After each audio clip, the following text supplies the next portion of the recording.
মে ১৯৮৮ পাঞ্জাবের অমৃতসর শিখ ধর্মের সবচেয়ে পবিত্র তীর্থস্থান স্বর্ণমন্দির।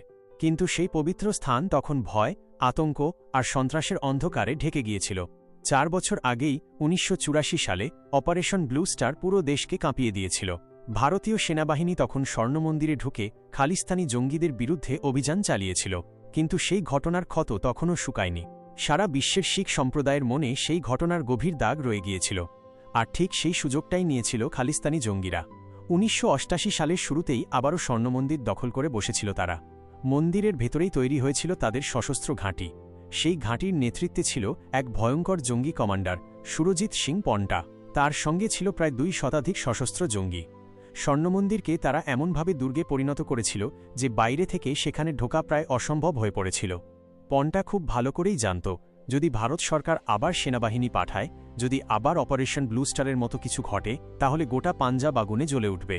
আর সেই আগুনে ভারত সরকারকে বড় রাজনৈতিক মূল্য দিতে হবে। তাই সে ছড়িয়ে দিল এক ভয়ঙ্কর গুজব, স্বর্ণমন্দিরের ভেতরে নাকি সর্বত্র বসানো আছে হাই গ্রেড বোমা। সেনা ঢুকলেই সে পুরো মন্দির উড়িয়ে দেবে। এই খবর পৌঁছে গেল দিল্লিতে।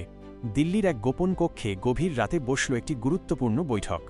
সেখানে উপস্থিত ছিলেন ভারতের প্রধানমন্ত্রী রাজীব গান্ধী, ইন্টেলিজেন্স ব্যুরোর ডিরেক্টর এম.কে. নারায়ণন এবং আইবির এক অসাধারণ অফিসার অজিত কুমার ডোভাল। বাইরে তখন এনএসজি কমান্ডোরা প্রস্তুত। দিল্লির কাছেই মানেসরে প্রায় ১০০০ কমান্ডো অপেক্ষা করছিল শুধু একটি নির্দেশের। কিন্তু সমস্যাটা ছিল অন্য জায়গায়। কেউ জানত না মন্দিরের ভেতরে আসলে কি ঘটছে। জঙ্গি কতজন, তারা কোথায় কোথায় অবস্থান করছে, সত্যিই কি বোমা বসানো আছে। এই তথ্য ছাড়া অভিযান শুরু করা মানে ছিল প্রায় আত্মঘাতী সিদ্ধান্ত। ঠিক তখনই অজিত ডোভাল শান্ত গলায় বললেন, যদি আমাদের ভেতরের খবর দরকার হয়, তাহলে কাউকে ভেতরে যেতে হবে। ঘরের সবাই চুপ করে গেল। নারায়ণন ডোভালের দিকে তাকিয়ে বললেন, তুমি কি জানো তুমি কি বলছো? ওখানে যাওয়া মানে সরাসরি মৃত্যুর মুখে ঝাঁপ দেওয়া।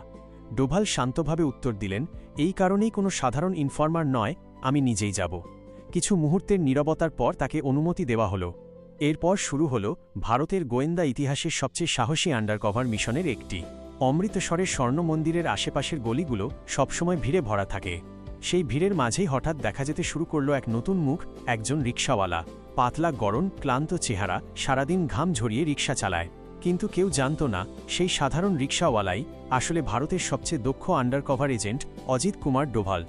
দিনের পর দিন তিনি সেই গলিগুলোতে ঘুরে বেড়াতে লাগলেন।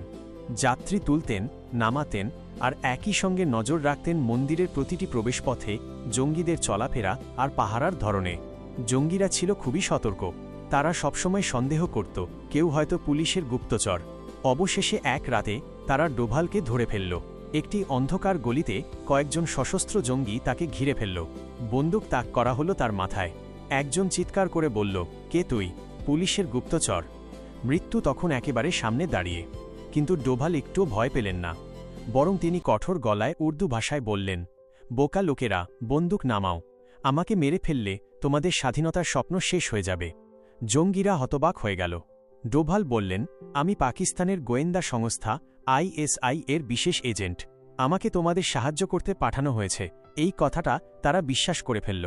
কারণ সীমান্ত পেরিয়ে সত্যিই একজন ISI এজেন্ট আসার কথা ছিল, যাকে ভারতীয় গোয়েন্দারা আগেই আটক করেছিল। ডোভাল সেই পরিচয়টাই ব্যবহার করেছিলেন। তাকে নিয়ে যাওয়া হলো জঙ্গি কমান্ডার সুরজিৎ সিং পন্টার সামনে।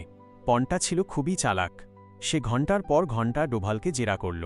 কিন্তু পাকিস্তানে 7 বছর গোপনে কাজ করার অভিজ্ঞতা কাজে লাগিয়ে ডোভাল এমন সব তথ্য আর কোড ওয়ার্ড বললেন, যা শুনে পন্টা পুরোপুরি বিশ্বাস করে ফেলল। এরপর ডোভাল ঢুকে গেলেন জঙ্গিদের একেবারে ভেতরের বৃত্তে। তিনি তাদের সঙ্গে খেতেন, তাদের সঙ্গে ঘুমাতেন, আর প্রতিটি মুহূর্তে নিজের জীবনকে ঝুঁকির মধ্যে রেখে তথ্য সংগ্রহ করতেন। সেই সময় তিনি জানতে পারলেন এক গুরুত্বপূর্ণ সত্য, যে বোমার কথা বলে পন্টা সবাইকে ভয় দেখাচ্ছিল, সেগুলো আসলে সত্যিকারের বোমা নয়। সেগুলো ছিল নকল। শুধু একটা মনস্তাত্ত্বিক চাপ তৈরি করার জন্যই এই গুজব ছড়ানো হয়েছিল। ডোভাল আরও জানতে পারলেন জঙ্গিদের সঠিক সংখ্যা, তাদের অস্ত্রের ধরন এবং তারা কোথায় কোথায় অবস্থান করছে। সব তথ্য তিনি নিজের অসাধারণ স্মৃতিশক্তিতে ধরে রাখলেন। তারপর একদিন পন্টাকে বললেন, সীমান্তের ওপারে যোগাযোগ করার জন্য তাকে বাইরে যেতে হবে। পন্টা তখন সাহায্যের জন্য মরিয়া ছিল। সে ডোভালকে যেতে দিল। মন্দির থেকে বেরিয়েই ডোভাল পৌঁছে গেলেন নিরাপত্তা বাহিনীর কমান্ড সেন্টারে। সেখানে তিনি কাগজে পুরো স্বর্ণমন্দিরের নিখুঁত মানচিত্র এঁকে দিলেন। জঙ্গিদের প্রতিটি অবস্থান দেখিয়ে দিলেন। এরপর শুরু হলো অপারেশন ব্ল্যাক থান্ডার 2। এইবার কৌশল ছিল একেবারে আলাদা, কোনো অন্ধ গোলাগুলি নয়। চারদিকের উঁচু ভবনে বসানো হলো স্নাইপার। যেই জঙ্গি মাথা তুলত সঙ্গে সঙ্গে তাকে নিস্তেজ করে দেওয়া হতো। একই সঙ্গে মন্দিরের বিদ্যুৎ আর পানির সংযোগ কেটে দেওয়া হলো। লাউডস্পিকারে বারবার ঘোষণা করা হতে লাগল, আত্মসমর্পণ করো। কয়েক দিনের মধ্যেই জঙ্গিদের মনোবল ভেঙে পড়ল। অবশেষে ১৯৮৮ সালের মে মাসে প্রায় ২ শতাধিক জঙ্গি আত্মসমর্পণ করল। সবচেয়ে আশ্চর্যের বিষয়, এই পুরো অপারেশনে একজনও কমান্ডো শহীদ হননি। কোনো সাধারণ মানুষেরও মৃত্যু হয়নি। আর সবচেয়ে গুরুত্বপূর্ণ, স্বর্ণমন্দিরের পবিত্র স্থানে একটি আঁচড়ও লাগেনি। এই অসাধারণ সাহসিকতা এবং বুদ্ধিমত্তার জন্য ১৯৮৯ সালে অজিত কুমার ডোভালকে কীর্তিচক্রে সম্মানিত করা হয়। ভারতের গোয়েন্দা ইতিহাসে এই অপারেশন আজও এক অনন্য উদাহরণ, যেখানে বন্দুকের শক্তির থেকেও বড় হয়ে উঠেছিল সাহস, ধৈর্য আর মস্তিষ্কের শক্তি। জয় হিন্দ।